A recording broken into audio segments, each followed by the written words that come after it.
If I asked you to name the first type of bacteria that comes to your mind, I have a feeling a lot of you thought of Salmonella.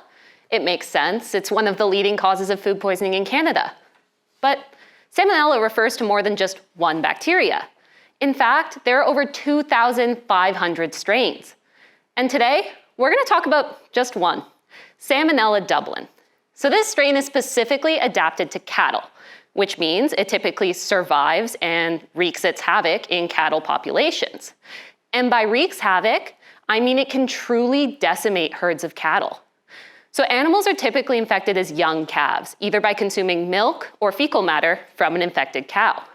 And I don't know how many of you have visited a dairy farm before, but if you have, you'll know that there are lots of calves drinking milk and lots of fecal matter, that's where the problem lies. Salmonella Dublin spreads easily, and it's known for its severity of illness and its deadliness.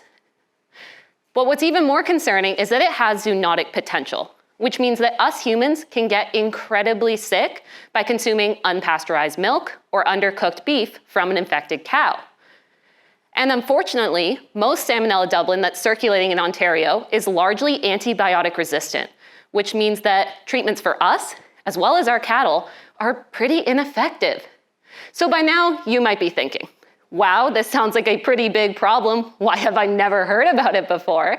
And that's because Salmonella Dublin has only been identified sporadically in Ontario.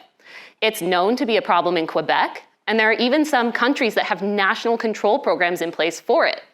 But Ontario doesn't have anything like that yet because it's a relatively new problem. And that's where my research comes in.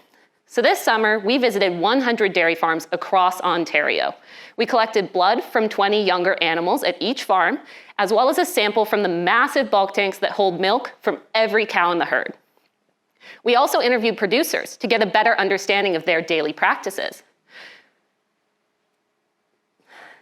And of those 100 farms we visited, 25 were positive. And we were even able to identify some management practices that were associated with an increased risk in Salmonella Dublin being identified in the herd. So some of these practices included things like purchasing an animal from outside the herd, or allowing animals to temporarily leave the farm for something like a cattle show, as well as management practices that increased manure contamination in maternity pens, which is where cows are giving birth to calves.